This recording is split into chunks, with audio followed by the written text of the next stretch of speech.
Bismillahirrahmanirrahim. Assalamualaikum warahmatullahi wabarakatuh. Saya sebagai Ketua P5 Proyek Penguatan Profil Pelajar Pancasila di SD Negeri 1 Daya Luhur, kita mengambil satu kegiatan teater dengan alasan ini untuk memupuk siswa bagaimana dalam mereka bisa mengapresiasikan diri sendirinya, bisa memupuk rasa kepercayaan diri, bagaimana bermain peran, dan kemudian tema yang diambil ini sesuai dengan daerah kita, daerah kearifan lokal. Daerah Luhur ini adalah daerah yang cukup agamis. Jadi kita mengarah ke bagaimana sunnah-sunnah ajaran Nabi yang diajarkan oleh Rasulullah SAW. Salah satunya kita mengambil kisah Uwais Al-Qarni. Mengapa kisah ini diambil? Itu katanya Uwais ini booming di langit, apalagi di bumi. Nah, yang bisa kita contoh dari Uwais Al-Qarni ini, dia itu sangat berbakti kepada orang tuanya. Dia tidak memandang orang tuanya sakit, dia tidak memandang orang tuanya tidak memiliki apa-apa, tapi dia berusaha bagaimana mengabulkan permintaan orang yang ingin pergi ke Mekah dengan cara yang tidak punya apa-apa. Berpikir secara matang, berpikir secara jernih, akhirnya orang di sekitar lingkungan Uwais Al-Qarni merasa terheran. Ternyata di suatu kesempatan dengan keajaiban dan izin Allah, Uwais Al-Qarni bisa membawa ibunya ke Mekah dan melaksanakan ibadah haji. Barangkali salah satu hal tersebut bisa dicontoh untuk anak-anak kami, bagaimana mengubah akhlak, bagaimana memupuk akhlak, bagaimana sikap baik terhadap orang tua, dan juga untuk memupuk akhlakul karimah. Assalamualaikum warahmatullahi wabarakatuh. Anak-anak sekalian, peserta didik SD Negeri 1 Daya Luhur, kelas 4A dan kelas 4. Pertemuan kali ini kita akan belajar sebuah naskah drama kolosal yang berjudul Uwais Al-Qarni. Kisah ini mengingatkan kepada kita, kepada umat muslimin, bahwa seorang anak yang soleh yang berbakti kepada ibunya yang keadaan pada saat itu sedang keadaan sakit. Kemudian Uwais Al-Qarni dalam keadaan kemiskinan. Bagaimana kisahnya? Untuk pembaca naskah, untuk Ibu Uwais, Ibu Uwais berkeras. Kisah peran Ali, peran Uwais, Umar, lalu peran Halifah, peran penduduk Yaman, ya, dan pengurus jenazah. Mudah-mudahan kalian berhasil dan kalian adalah anak-anak hebat. Saksikan untuk peran latihannya. Pada zaman Nabi Muhammad SAW,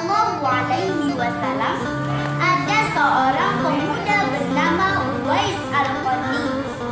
Ia tinggal di negeri Yaman. Ia seorang fakir dan yatim. Ia hidup bersama ibunya yang lumpuh dan buta. Uwais Al-Qarni bekerja sebagai pengembala domba. Hasil usahanya hanya cukup untuk makan ibunya. Bila ada kelebihan, terkadang ia pergunakan untuk membantu tetangganya yang hidup miskin. Uwais Al-Qarni dikenal anak yang taat beribadah dan patuh pada ibunya. Ia seringkali puasa. Alangkah sedihnya hati Uwais Al-Qarni setiap melihat tetangganya sering bertemu dengan Nabi Muhammad, sedang ia sendiri belum pernah berjumpa dengannya.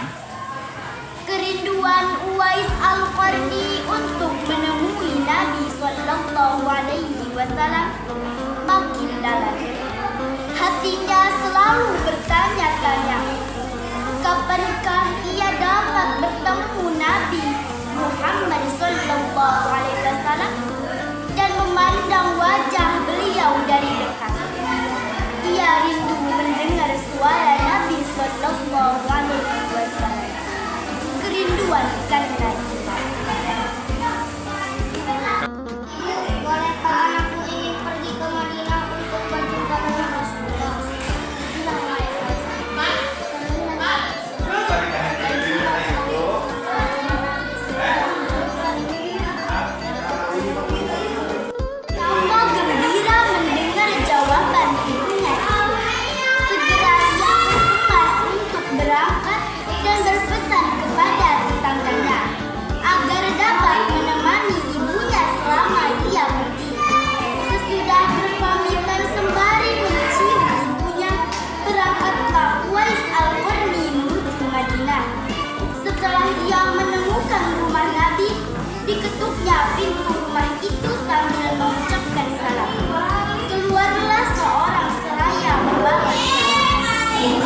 Umar siap. Sementara ia ingat pesan ibunya agar ia cepat pulang ke Yaman. Akhirnya, karena ketaatannya kepada ibunya, pesan ibunya mengalahkan suara hati dan kemauannya untuk menunggu dan berjumpa dengan Nabi Sallallahu Alaihi Wasallam. Waktu terus berganti. Suatu ketika, Khalifah Umar teringat akan sabda Nabi Sallallahu Alaihi Wasallam tentang Uwais Al-Qarni. Khalifah Umar berbincang dengan Ali.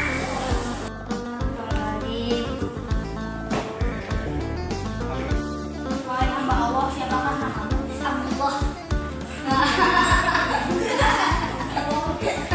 Terus Ali. Kami juga Abdullah hamba Allah. Mereka kami mengetahui nama aslimu Uwais Al-Qarni. Wahai Uwais, sang penghuni langit, kami semua memohon doa dan istighfar. Sabda Rasulullah. Sayalah yang harus meminta doa pada kalian. Kami datang ke sini untuk memohon doa dan istighfar dari Anda.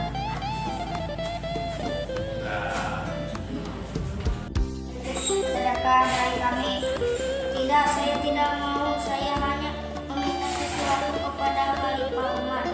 Hamba mohon supaya hari ini saja hamba diketahui orang.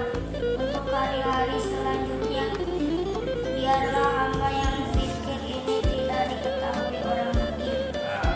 Stop narator, boleh intinya enggak? Hari rombongan jalan. Umar, Uwais siap-siap. Seperti biasa, Khalifah Umar menanyakan Bahasa apakah Umar. ada Uwais Al-Qarni dalam rombongan. Ternyata saat itu Umar, Uwais Uwais. berada dalam rombongan. Mendengar jawaban tadi. Khalifah Umar radhiyallahu anhu dan Ali radhiyallahu anhu segera menjumpai Uwais Al-Qarni. Sesampainya di kemah tempat Uwais berada, Khalifah Umar radhiyallahu Alisa, Ali. dan Ali radhiyallahu anhu memberi salam. Tapi rupanya Uwais sedang sholat. Setelah mengakhiri sholatnya dengan salam, Uwais menjawab salam Khalifah Umar radhiyallahu anhu dan Ali radhiyallahu anhu sambil mendekati kedua sahabat dari Nabi Sallallahu Alaihi Wasallam. Iya, tanya. Ini dan mengulurkan tangannya bersalam. Waktu berjabatan, Khalifah Umar radhiyallahu anhu sudah segera membalikan tangan Uwais untuk membuktikan kebenaran tanda putih yang berada di dalam tangan Uwais. Ini pakai Yang pernah dikatakan oleh Nabi Sallallahu Alaihi Wasallam. Tampaklah darah putih di telapak tangan Uwais Al-Qarni. Wajah Uwais Al-Qarni tampak bercahaya. Benarkah seperti bahwa dia itu adalah Dalam rombongan kalian ada yang bernama Uwais Al-Qarni.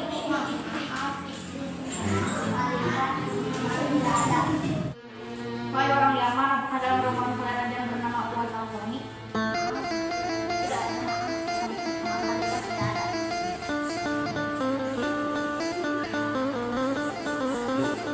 Wahai orang Yaman, apakah dalam rombongan kalian ada yang bernama Uwais Al-Qarni? Wahai orang Yaman, apakah dalam rombongan kalian ada yang bernama Uwais Al-Qarni? Tidak ada. Sejak saat itu, setiap ada khalifah atau rombongan yang datang dari Yaman, Khalifah Umar radhiyallahu anhu dan Ali radhiyallahu anhu selalu menanyakan tentang Uwais Al-Qarni. Kemudian, Uwais Al-Qarni meninggal. Anehnya, pada saat akan dimandikan, tiba-tiba sudah banyak orang yang berebut untuk memandikan. Saat mau dikafani, di sana pun sudah ada orang-orang yang menunggu untuk mengafaninya. Saat mau dikubur, sudah banyak orang yang siap menggali kuburannya. Ketika usungan dibawa menuju ke pekuburan, luar biasa. Banyaknya orang yang berebutan untuk mengusungkannya. Sebenarnya Uwais Al-Qarni bukanlah Uwais yang kita kenal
sebenarnya Uwais Al-Qarni.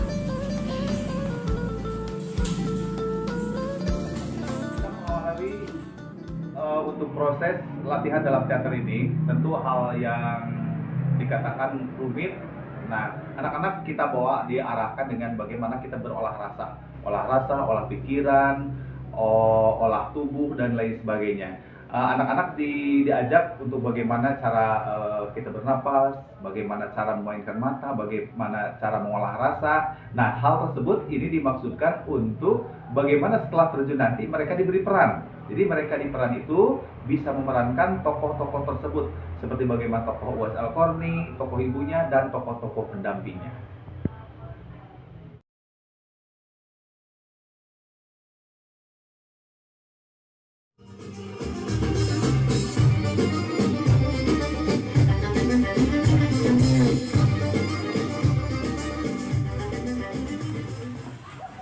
Wabarakatuh.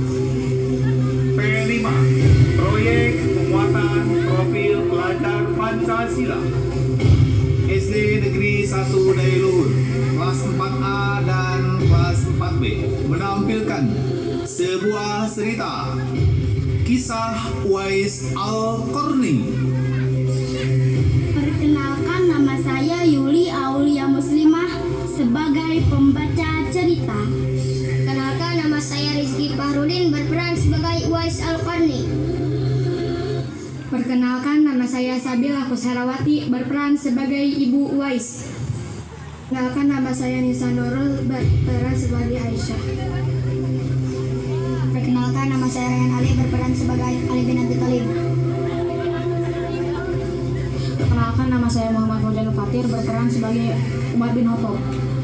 Perkenalkan, nama saya Fajar berperan sebagai penduduk Yaman. Perkenalkan, nama saya Ade Yuliana Rapeli berperan sebagai penduduk Yaman. Perkenalkan, nama saya Muhammad Hamka Ali berperan sebagai penduduk Yaman. Perkenalkan, nama saya Fadil Ramdhani berperan sebagai penduduk Yaman. Nama saya Faris sebagai penduduk Yaman. Perkenalkan, nama saya Ria Priana Mulyadi berperan sebagai pengurus jenazah.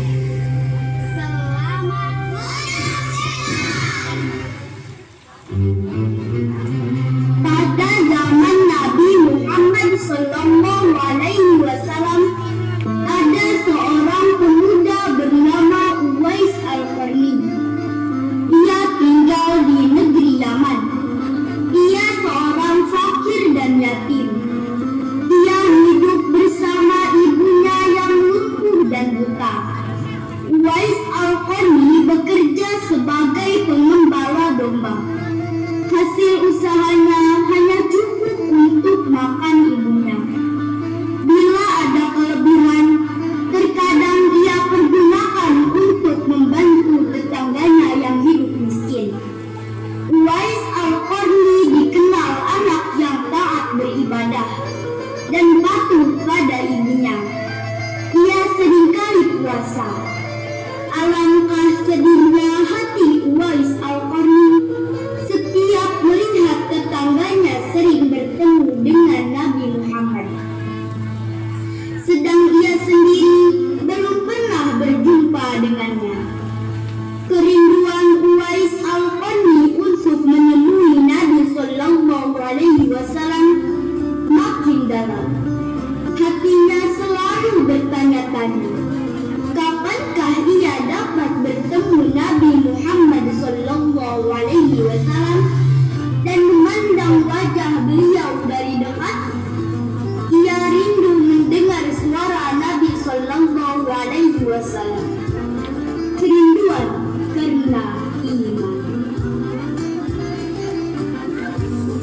Wahai ibu, bolehkah anakku ini pergi ke Madinah untuk berjumpa dengan Rasulullah?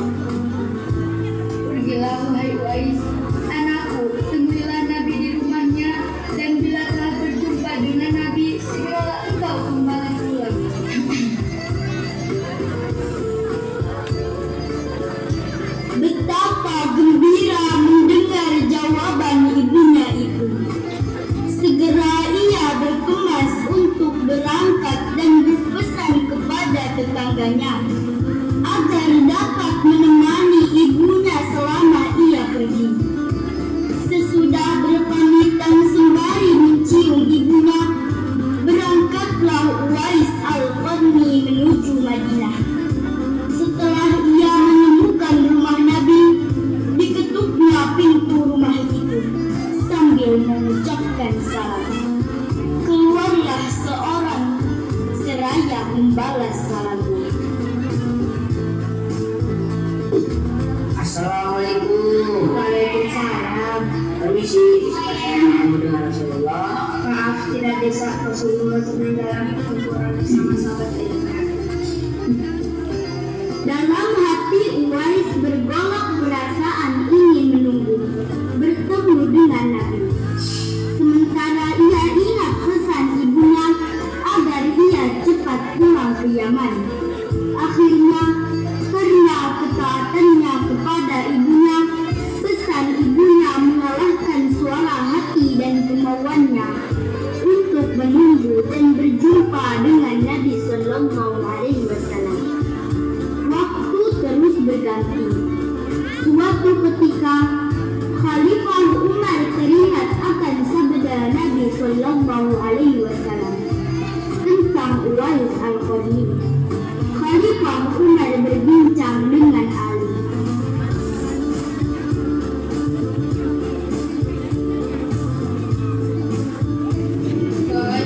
Apakah engkau tahu sabda Nabi kita di langit? Insya Allah saya tahu Rasulullah Shallallahu Alaihi Wasallam berkata, kalau kalian ingin berjumpa dengan dia, perhatikan dia mempunyai tanda putih di tengah telapak tangannya. Rasulullah menyarankan apabila kalian bertemu dengan dia, minta doa dan istighfarnya. Dia adalah penghuni langit, bukan orang lain. Apakah engkau ingin menemuinya? Ya, insya Allah. Sejak saat itu, setiap ada khalifah atau rombongan yang datang dari Yaman, Khalifah Umar radhiyallahu anhu dan Ali radhiyallahu anhu selalu menanyakan tentang Uwais Al-Qarni. Wahai orang Yaman, apakah dalam rombongan kalian ada yang bernama Uwais Al-Qarni? Khalifah tidak ada. Wahai orang Yaman, apakah dalam rombongan kalian ada yang bernama Uwais Al-Qarni? Maaf, Khalifah tidak ada. Wahai orang Yaman, apakah dalam rombongan kalian ada yang bernama Uwais Al-Qarni? Maaf, Khalifah tidak ada. Suatu hari, rombongan Yaman datang ke Madinah. Seperti biasa, Khalifah Umar menanyakan apakah ada Uwais Al-Qarni dalam rombongan. Ternyata saat itu Uwais berada dalam rombongan. Mendengar jawaban itu, Khalifah Umar radhiyallahu anhu dan Ali radhiyallahu anhu segera pergi menjumpai Uwais Al-Qarni. Sesampainya di kemah tempat Uwais berada, Khalifah Umar radhiyallahu anhu dan Ali radhiyallahu anhu memberi salam. Tapi rupanya Uwais sedang sholat. Setelah mengakhiri sholatnya dengan salam, Uwais menjawab salam Khalifah Umar radhiyallahu anhu dan Ali radhiyallahu anhu sambil mendekati kedua sahabat Nabi Sallallahu Alaihi Wasallam ini dan mengulurkan tangannya untuk bersalaman. Sewaktu berjabatan, Khalifah Umar radhiyallahu anhu dengan segera membalikkan tangan Uwais untuk membuktikan kebenaran tanda putih yang berada di telapak tangan Uwais. Seperti yang pernah dikatakan oleh Nabi Sallallahu Alaihi Wasallam, memang benar, tampaklah tanda putih di telapak tangan Uwais Al-Qarni. Wajah Uwais Al-Qarni tampak bercahaya. Benarlah seperti sabda Nabi Sallallahu Alaihi Wasallam bahwa dia itu adalah penghuni langit. Wahai hamba Allah, siapakah namamu? Abdullah.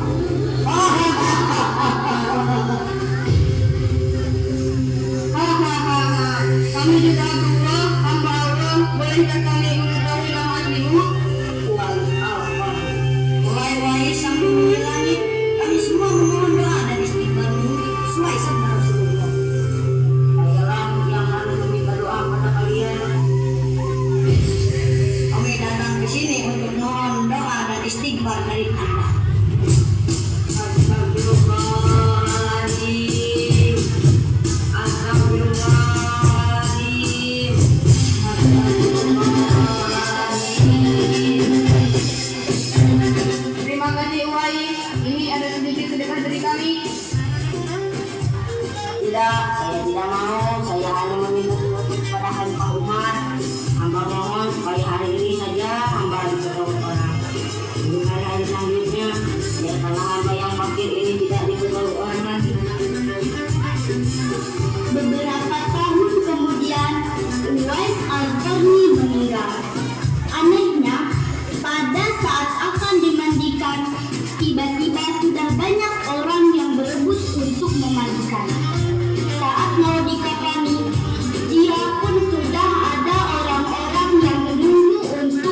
Al-Qarni.